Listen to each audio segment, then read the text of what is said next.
à tous et bonjour à toutes et bienvenue à Kronstadt, dans le port de Saint-Icos et bienvenue à bord du Minsk. Alors, je vois les plus attentifs d'entre vous froncer les sourcils, se dire le Minsk, mais on en a déjà parlé. Effectivement, on en a déjà parlé. On a même raconté son histoire. Je mettrai, j'espère ne pas oublier, je mettrai le lien en description sur l'histoire du Minsk, qui était accompagné de parties symptomatiques. Là, je vais remettre, en quelque sorte, le retour du Minsk. Alors, pas d'histoire, bien sûr, puisque vous aurez tout le loisir de le regarder dans la vidéo qui traite de cet historique, mais cette fois, deux parties avec deux gameplays assez différents de ce contre-torpilleur qui, ne l'oublions pas, a des torpilles à 4 km et qui donc, de ce fait, est à la fois très difficile à manipuler en tant que torpilleur, mais qui est doté de canons assez puissants, qui font assez mal, qui est assez rapide, et c'est là-dessus, ces grandes armes, sur lesquelles il doit jouer pour réussir. Le héros du jour, c'est Polon, dans les deux cas d'ailleurs. Vous allez voir deux façons bien à lui d'utiliser son Minsk. Je rappelle que c'est un des contre-torpilleurs qu'il préfère. Donc on va le voir à l'œuvre. C'est parti, à tout de suite en bataille. Voilà, c'est parti. Nous sommes sur la map éclat. Polon est sur son contre-torpilleur russe, le Minsk, de tier 7. Il est associé à Black Hawks, qui est sur son Nagato. Map éclat où il va avoir affaire à des tiers 8, Bismarck Monarch, Arékazé, mais aussi quelques lions furieux et deux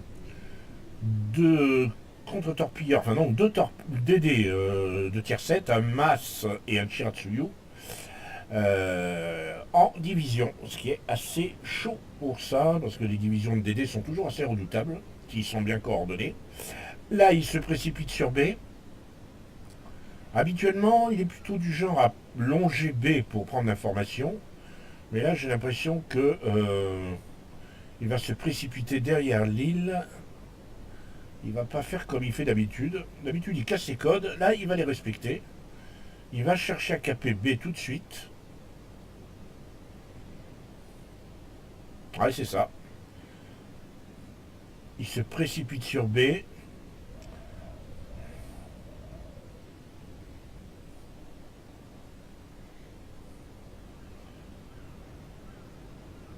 Il va prendre... Alors là, surprise, le porte-avions a décidé de se présenter sur B, alors que le porte-avions allié, lui, a décidé de faire tout le tour, d'offrir aucune protection à ses DD.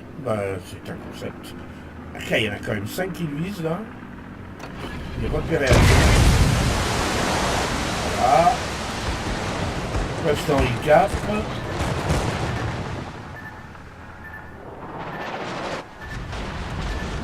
Et il va être obligé de sortir du cap, il ne peut pas faire autrement. Il s'est fait décaper en plus. Toujours spoté.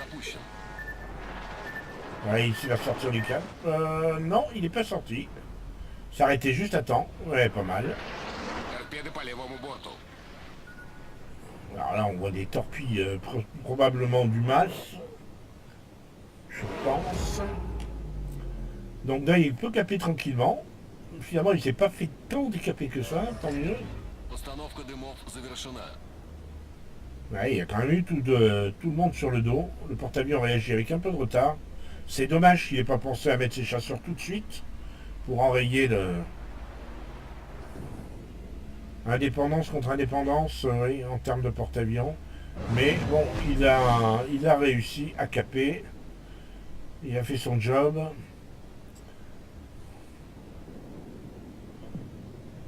Donc, comment c'est débloqué? Alors là, la situation est intéressante, c'est-à-dire que les rouges ont décidé de foncer sur C. C'est un peu la nouvelle mode, alors que les verts ont décidé aussi d'aller foncer sur C.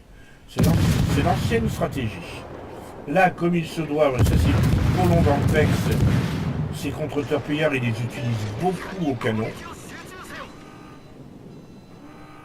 Et il nous fait un petit bitching, comme on dit en franglais.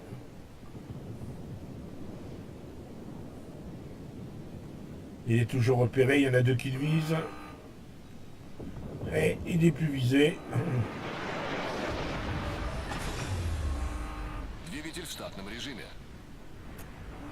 Pour l'instant, la situation est claire. Le A a été totalement déserté par les Verts. Résultat des deux DD qui sont sur A, les deux des rouges là-bas.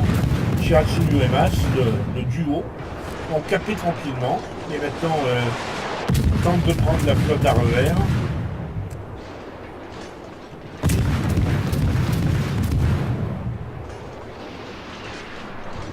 Les cuirassés, eux, sont planqués derrière l'île et ne bougent pas trop. Ils sont un peu scotchés, un peu surprenants. Il aurait fallu qu'une partie de la flotte aille sur A. S'il n'y a que les deux DD pour la protéger, il y avait moyen de faire quelque chose. Parce que là, les Verts ont un Akatsuki qui n'a plus beaucoup à vivre. Alors, apparemment, Polo a décidé d'aller s'occuper de ça.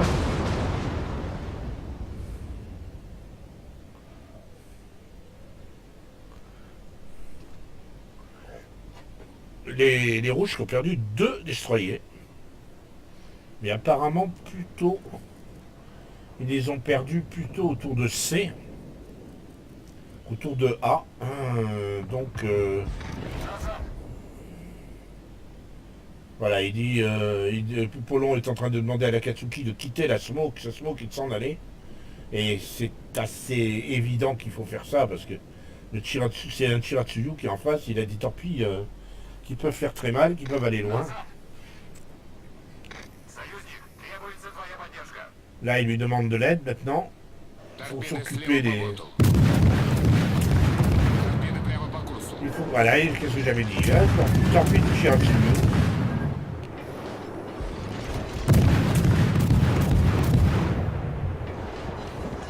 Et là, il est diaboliquement précis, hein, avec son Minsk. C'est très précis, visé que par un seul navire. Je présume que c'est le Shiratsuyu, qui est un petit peu plus furtif. Là, il va être visé par un deuxième navire, parce que le mât, c'est pas très loin de la sortie de sa smoke.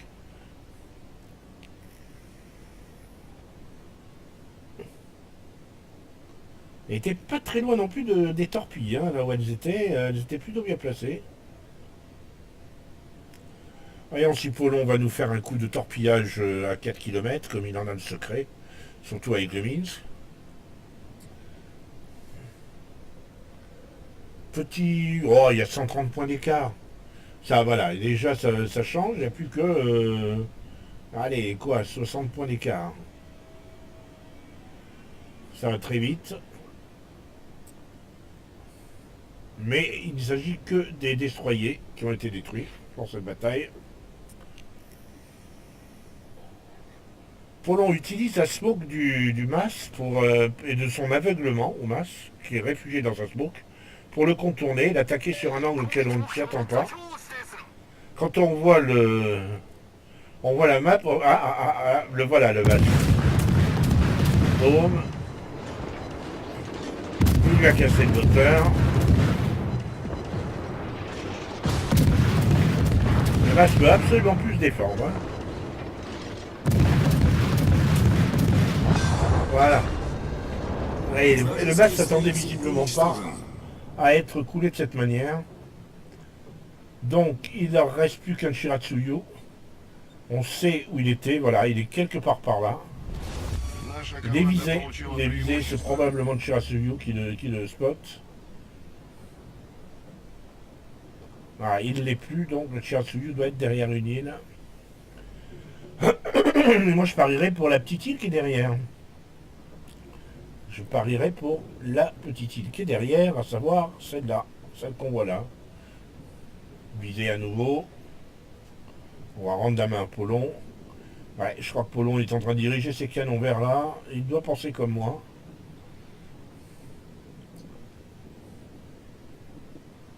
Chirasuyu qui est là-dedans. Je suis... Ah, le voilà. Non, non, c'était pas là. Des torpilles ont probablement été lancées. Et Chirasuyu, à pleine vitesse, a commencé par lancer ses torpilles. Voilà. Puis il a pas ralenti. Il a mis sa smoke dans la foulée. Il a oublié de ralentir. Résultat, il n'est jamais rentré dans sa smoke. Voilà, là, il y est rentré parce qu'il a tourné, mais...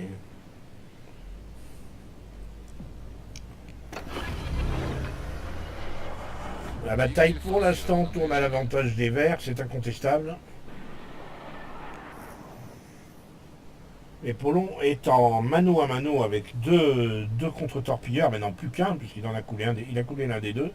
Ils n'ont pas très bien travaillé ensemble. Le Chirasuyu aurait dû rester près du mas pour avoir les mêmes cibles. Apparemment, ce n'était pas le cas. Il s'est planqué derrière une île et ne voyait pas Polon, tandis que celui-ci était en train de déculotter son partenaire.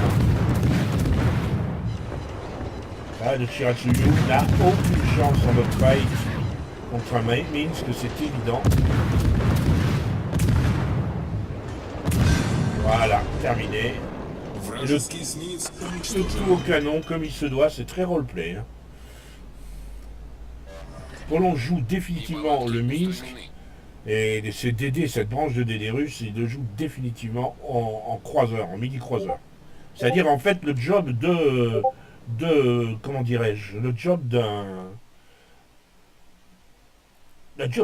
contre-torpilleur, en fait, il n'y a pas de souci. Hein.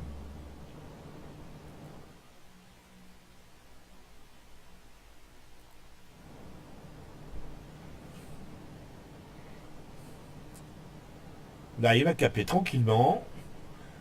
Pendant que Black Hawk, lui, il est autour de C. Ils ont visiblement remporté la bataille de C également. Donc l'Apollon enlève le dernier cap. Il n'y a plus de suspense. Le porte-avions vient de chercher, malgré tout. C'est logique. C'était le premier à l'avoir attaqué. En plus, le porte-avions vient de chercher parce qu'il n'est pas très loin, en fait. Hein.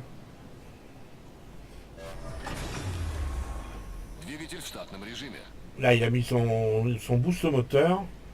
Pas se faire repérer. Ah, mince, il a été repéré par les avions. Donc là, il n'a plus besoin de tourner autour de l'île. J'ai pensé à un moment donné qu'il allait faire le tour de l'île. Mais en fait, il n'a pas fait le tour de l'île. Il se met dans le bateau.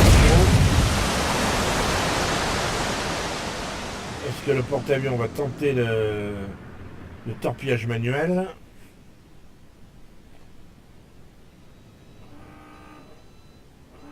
À nouveau repéré avion. Ouais, il a bien fait de sortir. J'aurais probablement été coulé. Bon, je serais probablement resté en pariant sur le fait que le porte-avions n'avait pas envie de faire un torpillage manuel. Eh bien, mal m'en aurait pris. Bravo Polon, bien, il a eu du nez. Du coup là, carrément, l'Independence. Ah oui, c'est original. L'Independence qui vient l'empêcher de caper, mais bon, il n'y a plus de suspense. 975, je ne sais même pas s'il aura le temps de le torpiller. Là, l'Independence, c'est pratiquement à moins de 5 km. Là. Il est même à 3 km a priori. On va le voir là, brusquement. Boum, voilà. À fond, à fond, à fond, à fond. Est-ce qu'il va avoir le temps? Il n'aura même pas le temps de torpiller. C'est dommage. Joli.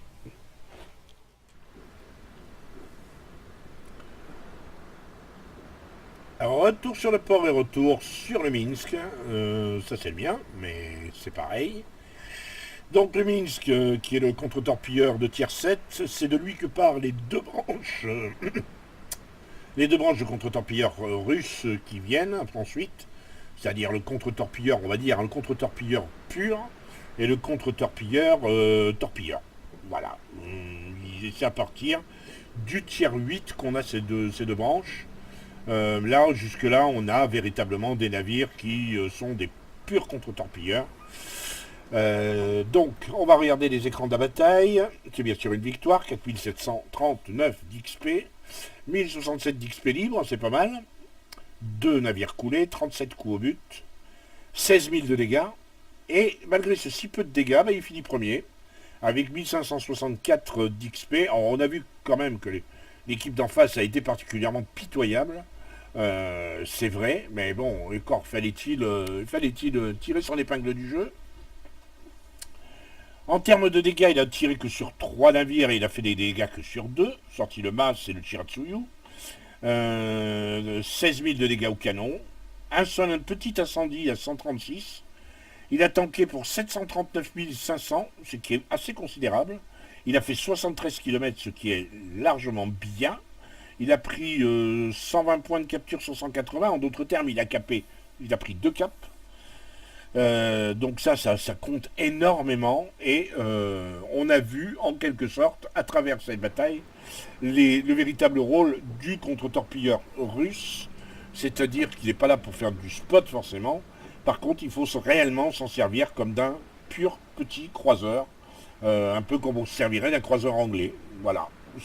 Avec la smoke, je pense que c'est véritablement comme ça qu'il faut voir le contre-torpilleur russe. On le voir comme ces croiseurs anglais de tiers 4, 5, 6. Peut-être pas jusqu'au Leander, mais au moins jusqu'au Emerald. Mais c'est un pur destroyer, donc forcément. Bien, maintenant on va enchaîner sur la seconde bataille. Alors on a vu une première bataille où Polon jouait vraiment véritablement son Minsk en loup solitaire, en mini-croiseur, mais ça il le joue tout le temps, mini-croiseur, mais surtout en loup solitaire et une intervention sur le flanc droit, son intervention unique, sa seule initiative va permettre, si vous voulez, d'enfoncer le clou et d'assurer la victoire. Là on va le voir un petit peu plus gêné aux entournures, d'abord à cause de la disposition de l'équipe ennemie, et qui va l'empêcher en quelque sorte de jouer le loup solitaire. Il va donc transformer son type de jeu où il va plus jouer en scout, en aller chercher l'information, à s'efforcer de garder toujours le contrôle de ses ennemis et d'avoir toujours ses ennemis spotés pour ses alliés. Le souci, c'est qu'il va être confronté à un problème, c'est ses propres cuirassés qui vont se montrer assez faiblards, qui vont se montrer pusillanimes, on va dire, et donc il ne sera soutenu réellement que par les croiseurs. Néanmoins, il va tirer son épingle du jeu, vous vous en doutez bien, et donc nous allons voir comment.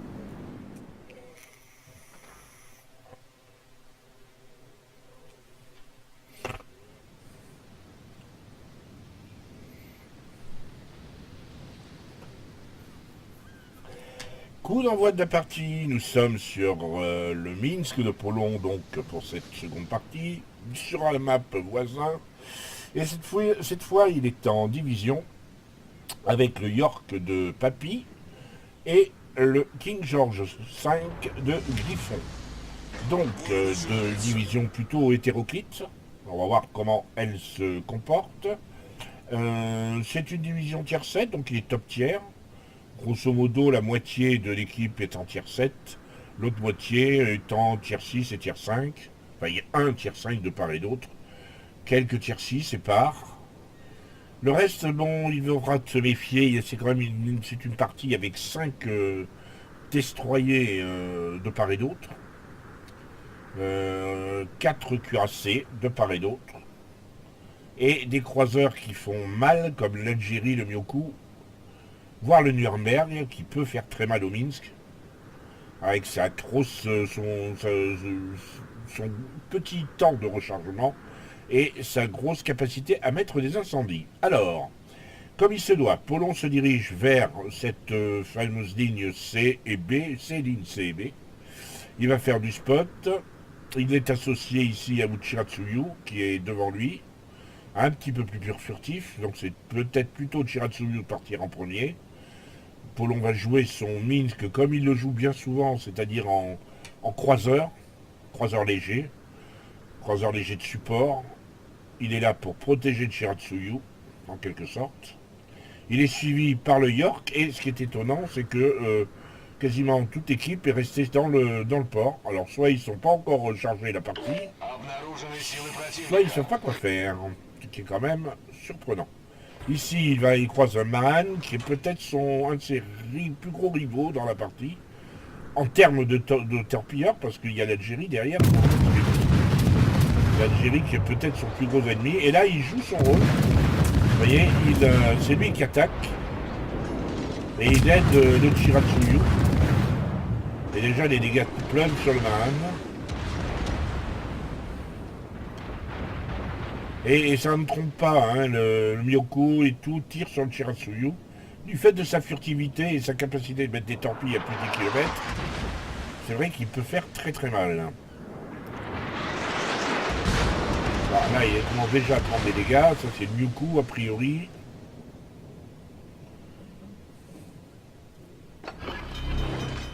Non, petit nettoyage des dégâts. On nettoie le pont. On boit un bon grand verre de vodka pour se redonner du moral. Et on repart. Alors, les torpilles sont passées au loin. Le T-22 les suit de très loin. Regardez un peu, c'est assez consternant. Hein. Comment dirais-je, les deux DD ont pris part au combat, le York est derrière à les soutenir, et tout le reste est encore au port. Enfin, il est encore à la base. Et ils sont pas encore partis. C'est étonnant.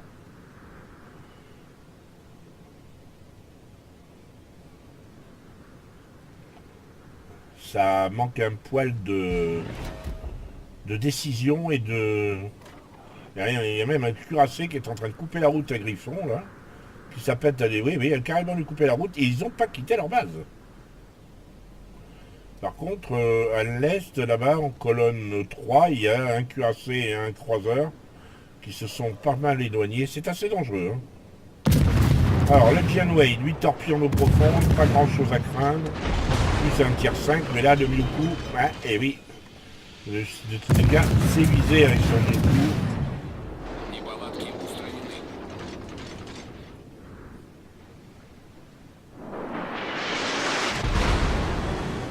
Eh bien, ouais, le pauvre Polon, il vient de perdre quasiment la moitié de sa vie dans cette affaire. Chiratsuyu, lui, est en grosse difficulté contre un Gai 2, mais c'est un peu normal. Le Gai 2 est un contre-torpilleur, fait son job, il chasse le DD japonais.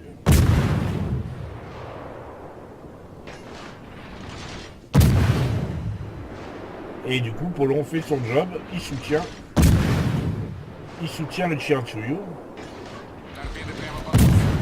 Torpilles ont été lancées, attention. Ah oui, en effet. Probablement les torpilles du Mahan.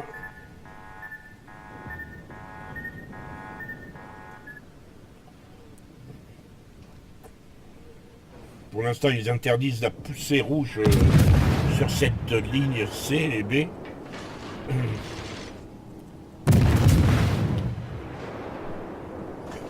Premier dégât, la première victime est une victime rouge. Ils ont perdu un Fubuki, ce qui est quand même assez embêtant, parce que c'est embêtant pour les rouges. Et plutôt sympa pour l'équipe de Polon, parce que le Fubuki est réellement un adversaire, un gros adversaire. Voilà, la smoke est passée, 17 secondes. Il va y retourner pour la forme, parce qu'il est déjà visé par 4 personnes.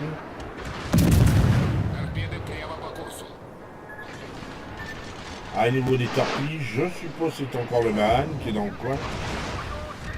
Ouais, il est bien visé par le Nuremberg. Non, c'est pas le Nuremberg qui le vise. Il était visé par 3-4. Donc le Mahan est là-bas, alors c'est lequel?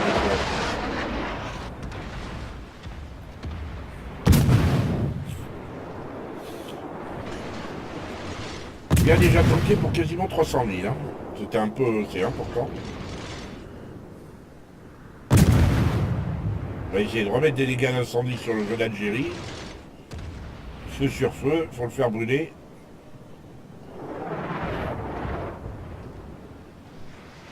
Et là, l'équipe rouge, avec la pusillanimité de l'équipe verte, s'est installée assez solidement sur une ligne qui normalement devrait appartenir au vert. Une partie qui va être compliquée à renverser, ça, maintenant. Puis les rouges ont déjà perdu un cuirassé. À Bayern.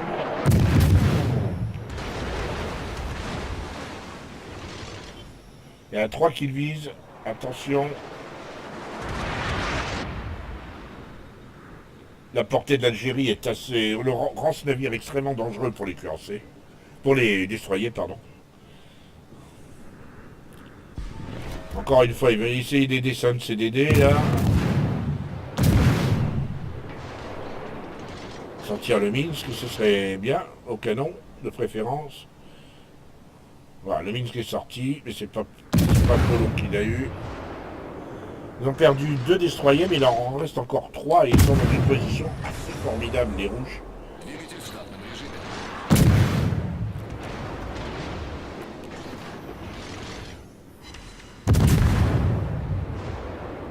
Ah, je pense quand même que les verts ont un net avantage.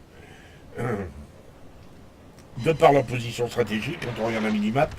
Parce qu'en termes de dégâts, ils ont perdu un croiseur et un cuirassé. Ça va être compliqué. Surtout ce qui est un short qu'ils ont perdu. Ça, c'est embêtant. C'est réellement un navire important dans le dispositif de cette partie, en tout cas. Ils ont perdu un chasseur de DD. C'est inquiétant. Alors qu'en face, ils ont perdu un Minsk et un Fubuki. Simplement, on pourrait dire. 2 destroyers sur 3. Et ils ont encore tout à fait la furtivité à leur disposition. Je parle des rouges, ils ont à leur disposition la furtivité que leur octroient 3 destroyers. Alors, furtivité toute relative. Janway, Gaide et Mahan ne sont pas ceux qui s'appellent des navires les plus furtifs. Ah, un cuirassé qui a été coulé. Pour l'instant, on voit que Polon, pour l'instant, fait de la navigation. Il essaie de chercher une position préférentielle qu'il a du mal à trouver. Il est vrai que la position des rouges à l'heure actuelle ne facilite pas la tâche. Mais le fait que les verts soient très paqués au centre peut peut-être effectivement leur finir par leur rendre service. Là, il a posé une smoke. Je pense qu'il a déployé un écran de fumée pour le York de Papy, qui est en danger. Donc le York, effectivement, qui a intérêt à des facilités dans la smoke. Il a tiré autant que possible. Ça va permettre à Papy de faire son demi-tour et de revenir dans la bataille.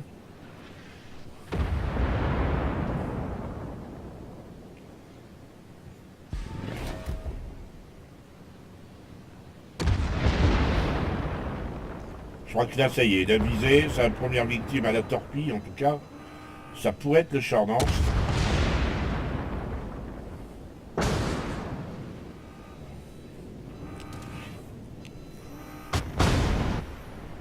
Il a choisi un endroit où il ne pouvait pas être spoté par personne. Et donc le Charnance, lui, en continuant sa route, risque de... Voilà, il a lancé le boost. Le Charnance risque d'avoir une sacrée surprise quand il va voir débarrouler sur son flanc, sur son bâbord, un DD qu'il n'attendait pas. Voilà.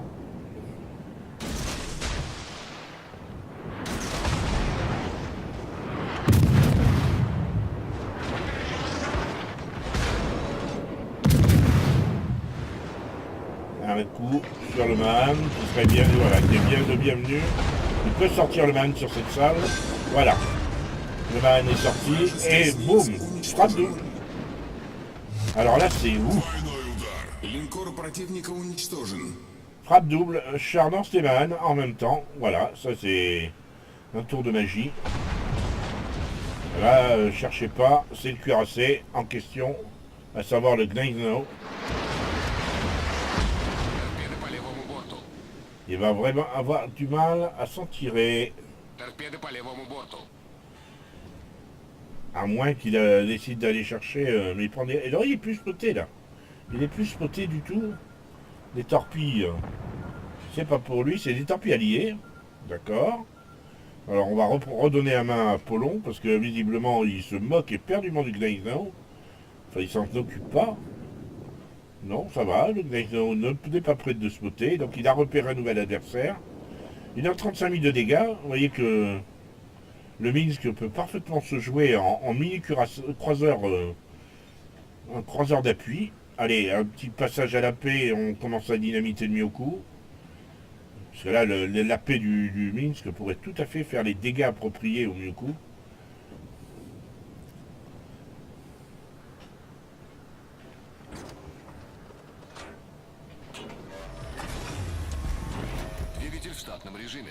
Ouais, Polon s'efforce, vous avez vu qu'il n'a pas tiré. C'est vrai que le Myoku là est dans une position plutôt sympathique pour lancer des torpilles, et il n'est pas très loin, donc il serait diaboliquement précis sur le Minsk. Il attend que le Myoku tire éventuellement, probablement, pour éventuellement se montrer, avant de passer derrière une île.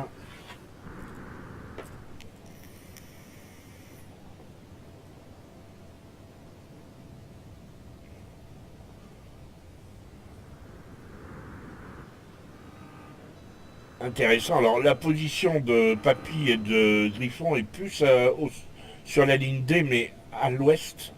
C'est-à-dire qu'ils semblent vouloir bloquer l'éventuelle poussée des derniers survivants rouges du côté gauche. Voilà. Et du coup, qui n'a pas les tourelles tournées dans le bon sens, ne peut rien faire sur Polon. Par contre, ce que j'aurais peut-être fait, moi, c'est passer à la paix. Vous l'aurez probablement pas sorti de Myoku, mais il aurait fait beaucoup plus mal. La partie s'équilibre, hein, il n'y a pas une grosse... Ce qui est une originalité, c'est que les Verts ont gardé tous leurs destroyers avec eux. Étonnant.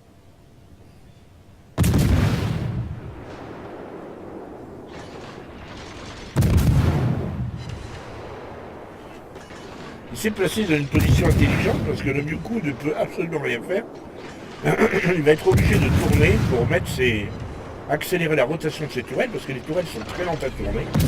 Alors qu'il a tout le loisir de tirer sur le Myoku et de le sortir.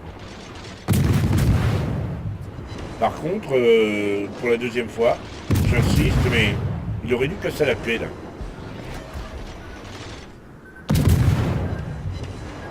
Allez, tant pis du Myoku.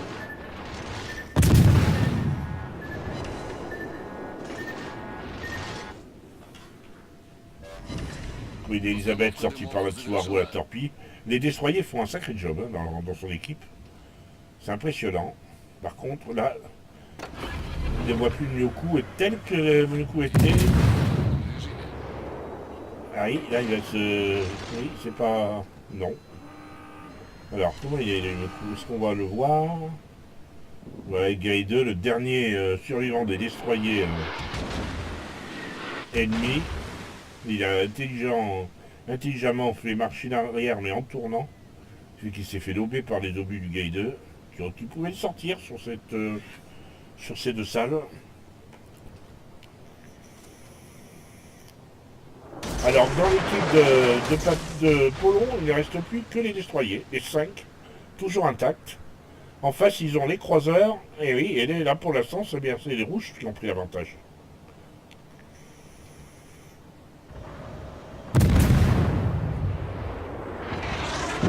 Voilà.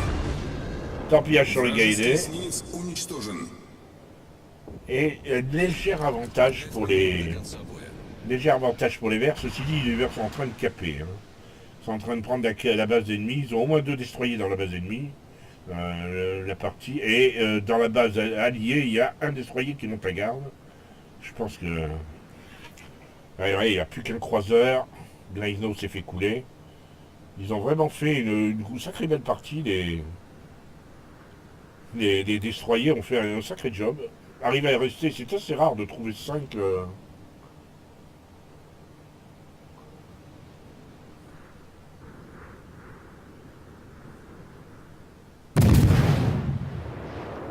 de retrouver les 5 destroyers de la partie, du départ de la partie à la fin, c'est très original. Le Myoku qui tente... Oh, c'est terminé. Ah ben, oh, ça a été rapide. Fin de la bataille. Retour au port, retour sur le Minsk déjà, et puis retour sur les écrans de la nouvelle de cette seconde bataille. Alors c'est une victoire bien sûr. 5578 d'XP, c'est énorme. 1116 XP brut, l'achievement frappe double, 80 coups au but au canon pour 3 incendies. Bon, c'est... ouais, sans plus. 3 torpilles au but pour 2 inondations. On l'a vu, c'est un torpillage. Le problème avec le mine, c'est ça, c'est que compte tenu de la portée de ces torpilles, vous pouvez avoir miraculeusement une situation de torpillage à un moment donné, mais il ne faut pas la chercher parce que c'est vous mettre en danger. Faut la guetter et il faut profiter des circonstances. 3 mises en service, 3 kills. Bon, bah, c'est plutôt bien. Une victoire assez sympathique. On notera que le Shors, qui a été sorti en milieu de bataille, est troisième. On notera aussi donc que les DD ont tous survécu, ce qui est quand même surprenant. Même si le malheureux T22 a plus fait d'infiguration apparemment. Il n'a pas atteint les 1000 points d'XP, donc on peut considérer que c'était un peu pénible pour lui. En face, Nuremberg et Mewku sont les seuls à avoir fait à peu près illusion. En termes de dégâts, donc 15 000 sur un char Nord qui a pris 3 torpilles au but. 8 000 sur le Gae-2 qu'il a croisé à 2 reprises. Le Mahan aussi, il a pas croisé plusieurs fois. Il lui a mis des dégâts et il a coulé à l'arrivée. Le Mewku, 6 000 de dégâts. Compliqué de le sortir au canon. Le Jianwei, 4007. Nuremberg, 4000. Et puis 3000 sur le Gneisenau. Il a fait 83 km. C'est beaucoup ça. Il a traversé la map de part en part. Mais ça, c'est du polon, ça. Voilà, c'est polon. 694 000 de dégâts en dégâts potentiels. Hein, donc on lui a tiré dessus pour 694 000 de dégâts potentiels. C'est beaucoup pour un destroyer. Mais c'est hélas le lot des destroyers. Donc il faut savoir dodger ses tirs et avoir un minimum de chance. En termes d'obus, il a tiré qu'à la HE, 220 obus pour 80 qui portent. Un petit ratio, mais ça c'est la RNG qui décide. 28 000 de dégâts pour ses dégâts au canon. 3 torpilles obus pour 18 000 de dégâts. Et il a fait 2000 à l'incendie, puisqu'il n'y a pas eu d'inondation effective, du fait qu'il a fait une frappe dévaste quasiment sur le champ d'Orst. C'était pas. Les inondations n'ont pas eu lieu, n'ont pas eu le temps de faire leur effet. Donc, et je rappelle qu'il n'est pas en compte premium. Donc voilà pour le Minsk. J'espère que cette petite vidéo du retour du Minsk vous aura plu. J'ai bien aimé cette double partie parce qu'elle montre les différentes facettes du Minsk. Elle complète à merveille la vidéo que j'avais fait sur son historique et sur sa bataille. J'espère que ça vous aura plu et je vous donne rendez-vous à très bientôt si vous le voulez bien.